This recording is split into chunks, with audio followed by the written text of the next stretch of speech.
ஏன் மக்கள் சில பேர் அவங்க சம்பாதிச்சது, சேமிச்ச பணத்தை எல்லாம் ஒரு காலகட்டத்தில இழந்துடுறாங்க அப்படின்னு உங்களுக்கு தெரியுமா?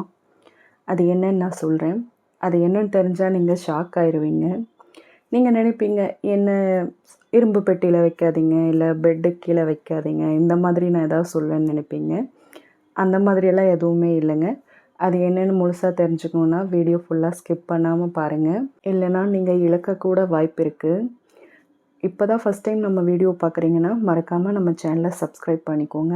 இது வந்து என்னுடைய நண்பர்கள் வட்டாரத்தில என்னை சுத்தி இருக்கிறவங்க, அவங்க எல்லாமே சொன்ன அவங்களோட அனுபவங்கள தான் நான் இங்க உங்களுக்கு பதிவு பண்றேங்க. ஏன்னா, அவங்க பட்டு திருந்தின ஒரு விஷயத்த நான் உங்களுக்கு வந்துட்டு முன்கூட்டியே சொல்லணும்னு நெனைக்கிறேன். ஒரு வேளை அது உங்களுக்கு முன்கூட்டியே இப்போ சொன்னா, இந்த வீடியோ பார்க்கறனால அது உங்களுக்கு உபயோகமா இருக்கும் அப்படிங்கிறதுனால நான் இத பதிவு பண்றேன். ஃபஸ்ட்டு என்னென்னா, இந்த ஏலச்சீட்டு போடுறதுங்க.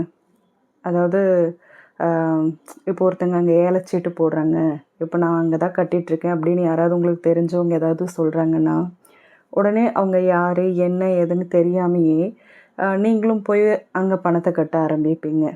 இந்த மாதிரி அ தெரியாதவங்க கிட்ட, முன்ன பின்ன தெரியாதவங்க கிட்ட ஏலச்சீட்டெல்லாம் போடாதீங்க.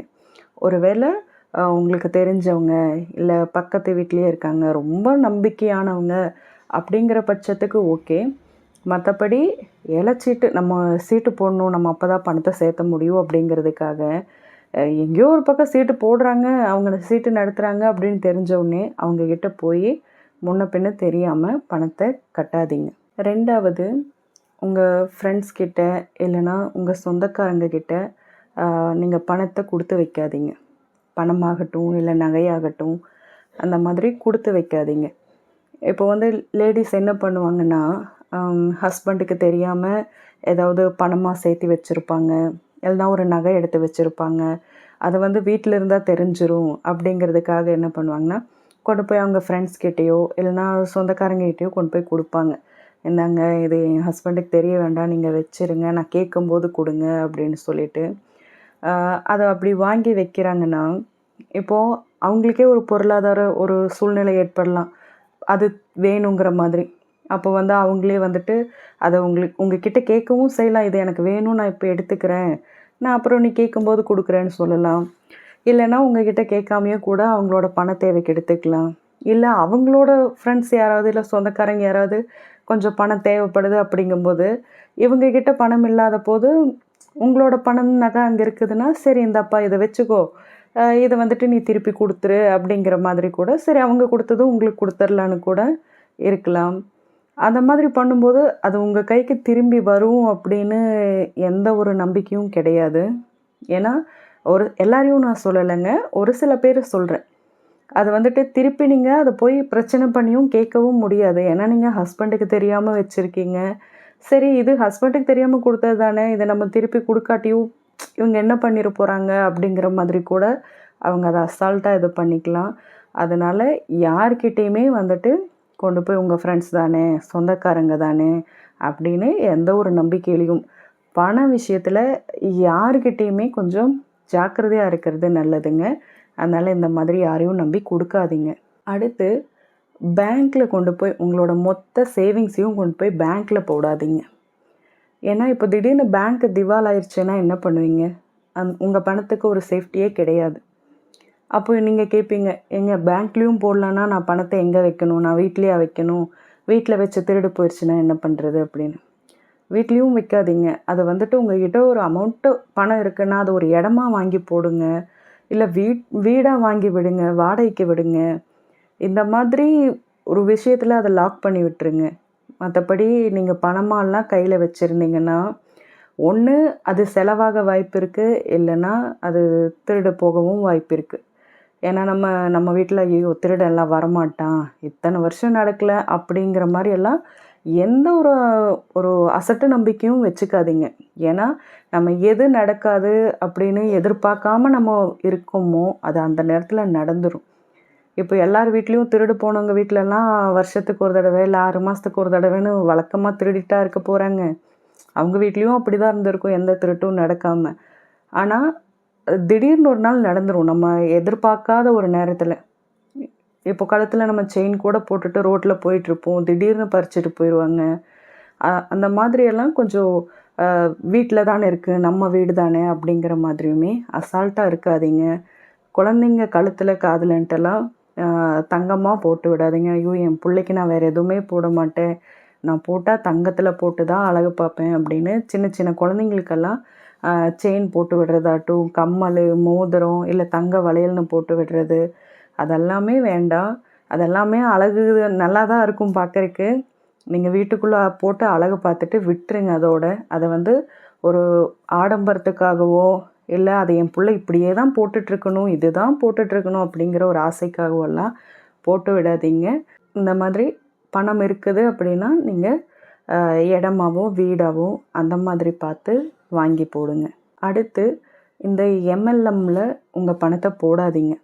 அவங்க அப்படியே தேன் சொட்ட சொட்ட பேசி நம்ம ஆர்வத்தை தூண்டி, ஐயோ இதில் நான் பணம் போட்டேன், நான் இப்போ பாருங்கள் வீடு வாங்கிட்டேன், கார் வாங்கிட்டேன், அடுத்து ஏரோப்ளேன் வாங்க போகிறேன்னு எல்லாம் சொல்லுவாங்க.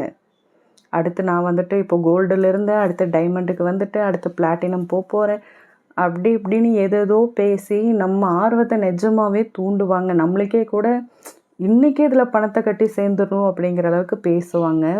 ஆனால் அது அந்த மாதிரி எதுவுமே நம்பி எம்எல்எம்மில் பணத்தை போட்டுறாதீங்க. அடுத்து இந்த ரம்மி ஆப், பெட்டிங் ஆப்பெல்லாம் இருக்குது இல்லைங்க, தயவுசெய்து அதுலேயும் பணத்தை விட்டு ஏமாந்துடாதீங்க. இதில் வந்துட்டு வீட்டில் இருக்க லேடிஸே கூட நிறையா பேர் இந்த மாதிரி எல்லாம் பண்ணுறாங்க. சரி, ஃபஸ்ட்டு என்னென்னா அதில் ஆசையை காட்டிடுவாங்க. நமக்கு ஒரு 100 ரூபாயோ 500 ரூபாயோ 1000 ரூபா வரைக்கும் கூட நமக்கு வரும் ஆரம்பத்தில். அப்படி வரும்போது என்னென்னா, அதுதான் நமக்கு பணம் வருதில்ல அப்படின்னு சொல்லிட்டு நம்மளும் அதில் பணத்தை போட ஆரம்பிச்சிருவோம். அதில் வந்தது 500 1000மாக இருக்கும், நம்ம இழக்கிறது பல 1000 பல லட்சமாக இருக்கும். இதில் சோகமான விஷயம் என்னென்னா, இதில் நிறைய படித்தவங்க இதில் போய் ஏமாந்துடுறாங்க. அவங்க பல லட்சங்களை இழந்ததுக்கு அப்புறம் தான் அவங்களுக்கு அந்த புத்தியே வருது. ஐயோ நம்ம இதில் வந்துட்டு தெரியாதனமாக நம்ம இப்படி பணத்தை இழந்துட்டோமேன்னு தேவையில்லாமலாம் முடிவெடுக்க ஆரம்பிச்சிருவாங்க பல லட்சங்களை இழந்ததுக்கப்புறம். அந்த மாதிரி எந்த ஒரு ஆப்லேயுமே ஆரம்பத்தில் பணம் வருது நமக்கு அப்படிங்கிற ஒரு ஆசையை மட்டும் வச்சுட்டு அதில் பணத்தை மேலும் மேலும் போட்டுகிட்டே இருக்காதீங்க. அது வேண்டவே வேண்டாம். ஒரே ஒரு பிஸ்னஸில் நீங்கள் மொத்த பணத்தையும் கொண்டு போய் போடுறது. அதாவது இப்போ நீங்கள் ஒரு பேக்கரி வைக்கிறீங்கன்னா, இப்போ அதுக்கு தேவையான அத்தனை பொருளையும் பேக்கரி வச்சா நமக்கு இப்போது அந்த ஐஸ்கிரீம் இது வேணும், அந்த கண்ணாடி ஷோகேஸ் மாதிரி இருக்கிறது வேணும், பாய்லர் வேணும், அதுவா இதுவான்ட்டு ஒவ்வொன்றும் அவ்வளோ விலை ஜாஸ்தியாக இருக்கும். அந்த பப்ஸ் வைக்கிற ஒரு பாக்ஸ் ஆகட்டும், எல்லாமே இது வேணும் அது வேணும் அது வேணும்ன்ட்டு நீங்கள் பல லட்சங்கள் அதில் உள்ளே போட்டிருப்பீங்க. சரி நமக்கு இது எல்லாமே தேவைப்படும்ன்ட்டு. ஆனால் கடைசியில் பார்த்தா உங்களுக்கு அந்த கடையிலேயே வியாபாரமே நடக்காமல் கூட இருக்கலாம். திடீர்னு அப்படி ஆகாமல் போயிடுச்சுன்னா நிறையா பேர் அந்த மாதிரி பண்ணுறாங்க. நல்லா கிராண்டாக நிறையா திங்ஸ் எல்லாம் வாங்கி போட்டு நல்லா ஓப்பன் பண்ணுறாங்க. கடைசியில் பார்த்தா ஒரு கொஞ்ச நாள் கழித்து பார்த்தோம்னா அந்த பேக்கரி வந்து சேலுக்கு வருது அப்படின்னு விளம்பரம் போடுறாங்க. இந்த பேக்கரி வந்துட்டு நாங்கள் விற்க போகிறோம் அப்படின்னு சொல்லிட்டு. நல்லா போகிற பேக்கரியாக இருந்தால் ஏன் விற்க போகிறாங்க? இந்த மாதிரி ஒரே இடத்துல பணத்தை போடாதீங்க. அதுக்கு இப்போ நீங்கள் ஒரு பேக்கரிக்கே அந்தளவுக்கு போடணுன்னா ஒரு 10 லட்சமாவது போட்டிருப்பாங்க. இப்போ அந்த 10 லட்சத்தை நீங்கள் 2 3 பிரித்து 2 3 விஷயத்தில் பண்ணுங்க. இப்போது ஒரு பிஸ்னஸ் உங்களுக்கு ஃபெயிலியர் ஆனால் கூட இன்னொரு பிஸ்னஸ் நல்லா போச்சுன்னா அது உங்களை காப்பாற்றி விட்டுரும். இந்த மாதிரி ஒரே இடத்துல உங்கள் பணத்தை போட்டு லாக் பண்ணாதீங்க. அடுத்து ஸ்டாக் மார்க்கெட். அதாவது இதில் வந்துட்டு உங்களுக்கு ரிஸ்க்கும் இருக்குது, பெனிஃபிட்டும் இருக்குது. இது வந்து இதை பற்றி தெரிஞ்சவங்க அதில் போடுவாங்க.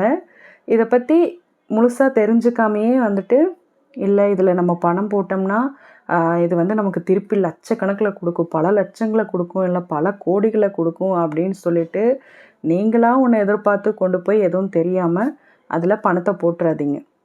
எதுவுமே தெரியாதவங்களுக்கான விஷயம் கிடையாது இது. ஸ்டாக் மார்க்கெட்டில் பணத்தை அவ்வளோ சீக்கிரத்தில் போட்டுறாதீங்க. அதுக்கடுத்து பார்ட்னர்ஷிப் போட்டு ஒரு பிஸ்னஸ் பண்ணாதீங்க. எப்போவுமே ஒரு பார்ட்னரை நம்பி நீங்கள் ஒரு தொழிலில் இறங்காதீங்க. உங்கள் மேலே நம்பிக்கை இருக்கா, உங்களால் இதை பண்ண முடியுமா, நீங்கள் தனியாக இறங்கி பண்ணுங்கள்.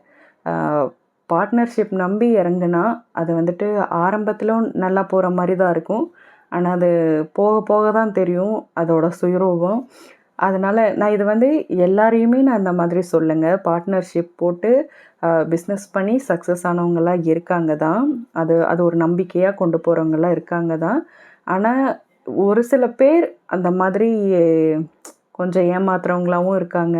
பார்ட்னர்ஷிப் நம்பி தொழில்ல இறங்காதீங்க. சொன்ன விஷயங்களெல்லாம் உங்களுக்கு உபயோகமாக இருந்துச்சா இல்லையான்னு எனக்கு கமெண்ட்டில் சொல்லுங்கள். இது தெரிந்தால் பணக்காரனாகலாம்னு ஒரு வீடியோ போட்டிருக்கேன். அந்த வீடியோவோட லிங்க்கை நான் கமெண்ட் பாக்ஸில் கொடுக்குறேன். உங்களுக்கு டைம் இருந்தால் அந்த வீடியோவையும் பாருங்கள்.